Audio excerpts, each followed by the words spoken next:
Korma group, जो सोचता है वो करता है। आपके अपने सपनों का आशियाना। नमस्कार, एक बार फिर से आपका बहुत बहुत स्वागत करते हैं। भारत लाइव देख रहे हैं और भारत लाइव में स्पेशल स्टोरी लेकर के हम सामने आए हैं। पिछले 2 दिनों से लगातार बिहार की राजनीति में एक चर्चा बहुत जोर पकड़ चुकी है और ये चर्चा राष्ट्रीय जनता दल से जुड़ी हुई है। लेकिन इसे सिर्फ राष्ट्रीय जनता दल से जोड़ करके देखना कहीं ना कहीं बिहार की राजनीति के साथ अन्याय होगा, क्योंकि इसमें एक बड़ा राज छिपा है और इस राज के पीछे कहीं ना कहीं नीतीश कुमार भी सामने हैं। कुछ पुराने तथ्यों को यदि आप पलटें और इतिहास के पन्नों में देखें तो लालू प्रसाद के इस फैसले के पीछे एक बहुत बड़ी राजनीति छिपी हुई है। लेकिन उसके साथ साथ आपको बता दें कि भारत लाइव ने कई बार आपको इस बात के लिए आगाह किया है कि बिहार की राजनीति अपनी दशा बदल रही है। इतने बड़े जनाधार के बाद भी अगर बिहार में ये चर्चाएं तेज हो जाएं कि एनडीए गठबंधन में सब कुछ ठीक ठाक नहीं है तो इसके मायने ज़रूर कुछ अलग होंगे। और ये सारी बातें यूं ही नहीं है, न तो मनगढ़ंत है और न ही इसके पास बिना कोई तर्क का है। सभी बातों का तर्क भी है और हमने कई बार यह स्थापित करने की कोशिश की है कि बिहार की राजनीति किस दिशा में जा रही है। बिहार के राजनीति में लालू प्रसाद का ये फैसला हो सकता है कि किसी दबाव में हो या फिर उनकी मजबूरी हो, लेकिन हार के बाद और जिस व्यक्ति के कारण पूरा एनडीए गठबंधन बहुत बड़ा जनाधार ले लिया और महागठबंधन पूरी तरह से पिट गई, उस व्यक्ति को पार्टी का कमान दे देना, जबकि आपको पता होगा कि सिर्फ नामित नहीं थे बल्कि कार्यकारी अध्यक्ष से ज़्यादा राष्ट्रीय अध्यक्ष तक की भूमिका में तेजस्वी यादव ही थे। लेकिन आखिर ऐसी ज़रूरत क्या पड़ी कि तेजस्वी यादव को राष्ट्रीय अध्यक्ष न बना करके कार्यकारी अध्यक्ष बनाया गया है। नीतीश कुमार ने यह फैसला बहुत पहले कर लिया था। आपको याद होगा कि संजय झा अभी तक कार्यकारी अध्यक्ष ही हैं और कार्यकारी अध्यक्ष के रूप में वो काम कर रहे हैं। सारे फैसले जो हैं नीतीश कुमार के पास हैं। तो आखिर इसके पीछे की कहानी क्या है? मुख्यमंत्री नीतीश कुमार के साथ बिहार में सरकार चला चुके और पार्टी का जनाधार इन्हीं के इर्द गिर्द घूमता है, ऐसे तेजस्वी यादव को राष्ट्रीय अध्यक्ष न बना करके कार्यकारी राष्ट्रीय अध्यक्ष बनाने के पीछे का तर्क क्या है? तो इसके पीछे की एक बड़ी कहानी है। थोड़ा सा 2001 के पीछे हम आपको लेकर के चलते हैं। 2001 में जैसा कि आपको पता होगा कि लालू प्रसाद का जेल से बहुत पुराना नाता हो गया था, आना जाना जारी था और ऐसे में लालू प्रसाद को पार्टी को चलाने के लिए कुछ अलग फैसले लेने थे। 2001 में ऐसा वक्त आया जब जेल में रहते हुए लालू प्रसाद कई मामलों में उलझे भी हुए थे और वहाँ से वो फैसले नहीं ले सकते थे। आपको बता दें कि तब जो सरकारें चल रही थी वो भारतीय जनता पार्टी की चल रही थी और इन सारी बातों को लेकर के एक बात जो सामने नज़र आ रही थी, उसमें लालू प्रसाद के लिए ज़रूरी हो गया था कि किसी ऐसे व्यक्ति को हाथ में बिहार की कमान दे जो बिहार में राजनीति को समझता भी हो, लालू का करीबी हो। रंजन यादव नाम आपको याद होगा। ये नाम पूरी तरह से राष्ट्रीय जनता दल में लालू के बाद नंबर 2 के पोजीशन पर था। लालू यादव ने राजद का कार्यकारी अध्यक्ष उन्हें बनाया और राजनीतिक जानकार माने जाने वाले तेजस्वी यादव को भी कार्यकारी अध्यक्ष बनाया है। अब इन दोनों कड़ियों को यदि आप जोड़ें तो आपको पता चलेगा कि आखिरकार मामला कहाँ जा रहा है। आपको बता दें कि बिहार की राजनीति के जानकार बताते हैं कि कार्यकारी अध्यक्ष बनते ही रंजन यादव की राजनीतिक सक्रियता बढ़ गई थी। हालांकि तेजस्वी यादव में थोड़ा सा अंतर है कि तेजस्वी यादव उनके पुत्र भी हैं और पार्टी का कमान ऑलरेडी उनके हाथ में दिया हुआ है। लेकिन इसके साथ साथ एक बहुत बड़ी बात तब सामने आई थी जब कार्यकारी अध्यक्ष बनाया गया था। तब शिवानंद तिवारी से एक सवाल पूछा गया था। जब इनसे सवाल पूछा गया तो सवाल का जवाब इस लहजे में और इस तरह से शिवानंद तिवारी, जो बिना लाव लपेट के बोले जाने के लिए जाने जाते हैं, उन्होंने जब साफ तौर पे कह दिया कि यह मामला सार्वजनिक तौर पर लोगों ने तब जाना जब राष्ट्रीय जनता दल के तरफ से वरिष्ठ नेता लालू यादव के इस फैसले पर शिवानंद तिवारी ने कहा कि पूरे घटनाक्रम पर उन्होंने स्पष्ट कर दिया कि मीडिया रिपोर्ट्स के अनुसार जो बातें सामने आई थी तब की घटना के अनुसार लालू यादव से बिना पूछे कहीं ना कहीं रंजन यादव के पास वो ताकत आ गई थी जिसमें वो विधायकों की बैठक बुला सकते थे। शिवानंद तिवारी का जवाब साफ था कि उनके अधिकार में आता है कि वो विधायक दल की बैठक बुला लें। और ये बात सुनते ही लालू प्रसाद के भौं और उनका डर दोनों सामने आ गया। एक तरफ जहां उनकी भौएं तनी, वहीं दूसरी तरफ उनका डर भी कहीं ना कहीं इस बात को इशारा करने लगा कि रंजन यादव ताकतवर तो हो ही रहे हैं, सभी फैसले वो लालू प्रसाद से पूछे बिना भी कर लिया करते हैं।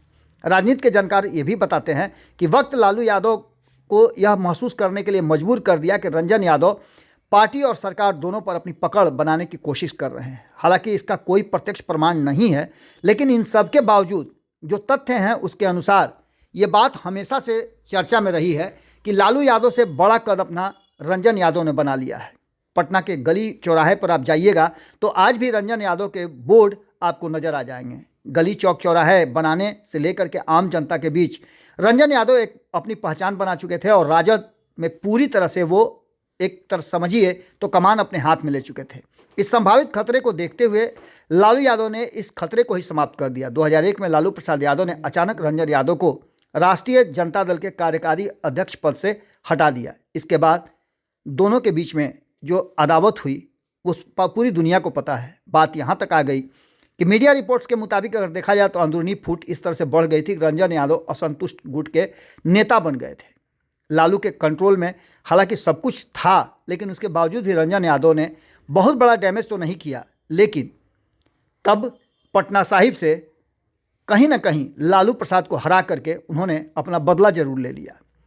स्वतंत्र सोच रखने वाले जिस तरह से शिवानंद तिवारी अपनी बातों को रखते हैं, उन्होंने साफ कह दिया कि इसके बाद सिर्फ उनकी पहचान एक सांसद के रूप में ही रह गई। रंजन यादव के साथ भी जो कुछ भी हुआ वो साफ साफ नज़र आ रहा है। रंजन यादव और लालू यादव से पूरी तरह से अलग हो चुके थे और 2009 के चुनाव में जो हुआ हमने आपको बता दिया है। अब इन सब के बावजूद जो वर्तमान परिस्थिति बनी है और राजनीति बनी है उसके अनुसार लालू प्रसाद ने नीतीश कुमार से बहुत कुछ सीखा है, तो नीतीश कुमार ने भी लालू प्रसाद से बहुत कुछ सीखा है। ये दोनों ही बिहार की राजनीति के एक्सिस माने जाते हैं। दोनों के बिना बिहार की राजनीति की चर्चा अधूरी है।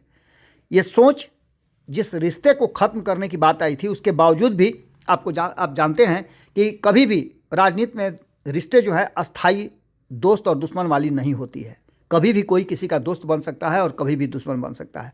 2024-25 में एक बार फिर से रंजन यादव की वापसी जरूर हुई और वो 2001 के किस्से पर विराम लग गया। लेकिन अब यहाँ सवाल ये उठता है कि आखिरकार लालू प्रसाद और नीतीश कुमार के इस फैसले के पीछे की राजनीति क्या है? बहुत बड़ा राज, वो राज क्या है? कहीं ऐसा तो नहीं कि लालू प्रसाद और नीतीश कुमार के बीच में बातें हो गई हैं? इससे पहले भी आपको याद होगा कि जब चर्चा खूब ज़ोर शोर से चल रही थी तेजस्वी यादव को पार्टी का सिंबल और नाम बदलने की बात, जब उनको उसके लिए अधिकृत किया गया था, तब भी यह चर्चा चली थी कि दोनों पार्टियां एक हो सकती हैं। ऐसे में आप समझ सकते हैं कि जो आने वाला बिहार और बिहार की राजनीति है वो किधर इशारा कर रहा है। तेजस्वी के अध्यक्ष न बनने और कार्यकारी अध्यक्ष बनने का बहुत सारा चर्चा अब तेज हो चुका है। इस बीच परिवार में जो कुछ भी चल रहा है ये भी आपको पता है। संजय यादव इस पर चुप्पी साधे हुए हैं। मीसा भारती ने बधाई दे दिया। वहीं अगर बात करें रोहिणी आचार्य की तो उन्होंने इस पर तंज भी कस दिया और जो कुछ भी उन्होंने कहा वो सब कुछ सार्वजनिक है। दूसरी तरफ बड़े भाई तेज प्रताप यादव बिहार छोड़ करके अब पश्चिम बंगाल में अपनी पारी खेलने की तैयारी कर रहे हैं, तो वहीं उनकी नज़दीकियां आजकल अखिलेश से भी बढ़ी हुई है और अखिलेश यादव के साथ उत्तर प्रदेश में भी कोई ना कोई पुआ जरूर पका रहे हैं। इन सभी बातों को लेकर के एक तरफ जहां नीतीश कुमार का फैसला कि उन्होंने संजय झा को इतना करीबी होने के बावजूद कार्यकारी अध्यक्ष तक ही सीमित रखा, क्योंकि दूध का जला मट्ठा भी फूक फूक कर पीता है। लालू प्रसाद भी 2021 से सबक लेकर के कहीं ऐसा तो नहीं कि तेजस्वी यादव को कार्यकारी अध्यक्ष बना करके जो बातें रोहिणी आचार्य और मीडिया के साथ साथ राजनीतिक गलियारे में चल रही है उस पर विराम लगाने की एक कोशिश कर रहे हैं।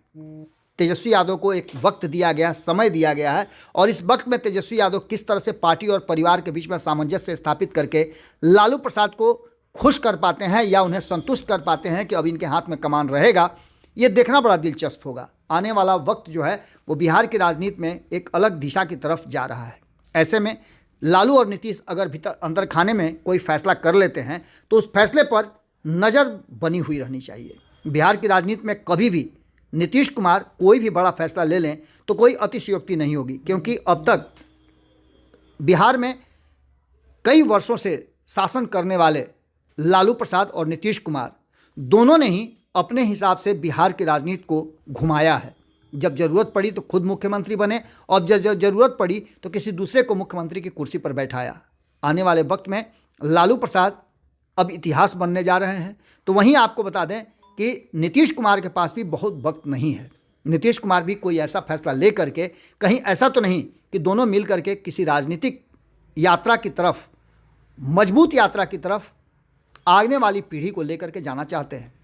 क्या होगा ये तो आने वाला वक्त बताएगा, लेकिन जिस तरह से लालू प्रसाद और नीतीश कुमार एक ही रास्ते पर निकल पड़े हैं, उससे तो साफ लगता है कि कहीं ना कहीं दोनों बिहार को अच्छी तरह से समझते भी हैं और इतना ही नहीं, बिहार की राजनीति को भी समझते हैं। हालांकि तेजस्वी यादव के बारे में ये कहा जा रहा है कि जैसे ही होली बीतेगा उनको परमानेंट अध्यक्ष बना दिया जाएगा, लेकिन उसमें अभी समय है। इस बीच कहा यह जा रहा है कि समृद्धि यात्रा समाप्त हो गई। जैसे ही विधानसभा का सत्र समाप्त होगा उसके बाद बिहार की राजनीति एक बार फिर से करवट लेगी। तो ये करवट लालू और नीतीश की इंटरनल जो स्टोरी है उसके आधार पर बनेगी। स्पेशल स्टोरी में हम आपसे यहीं विदा लेंगे, लेकिन संभावनाएं बिहार की राजनीति में लालू और नीतीश हमेशा छोड़ के जाते हैं। उन संभावनाओं पर अमल भी होता है और कभी कभी ये संभावनाएं निरर्थक भी हो जाती हैं। तो सीधे तौर पे ये कहा जा सकता है कि बिहार में कुछ बड़ा राजनीतिक उथल पुथल होने की संभावना से इनकार नहीं किया जा सकता है। देखना ये होगा कि क्या कुछ निकल के सामने आता है।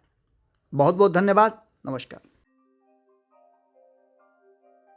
आपके सपनों को हमने सजाया है, ई होम्स पैनोरामा को हमने बनाया है। ई होम्स मेरा एक सपना था जिस पे मैं पिछले 4 साल से काम कर रहा था।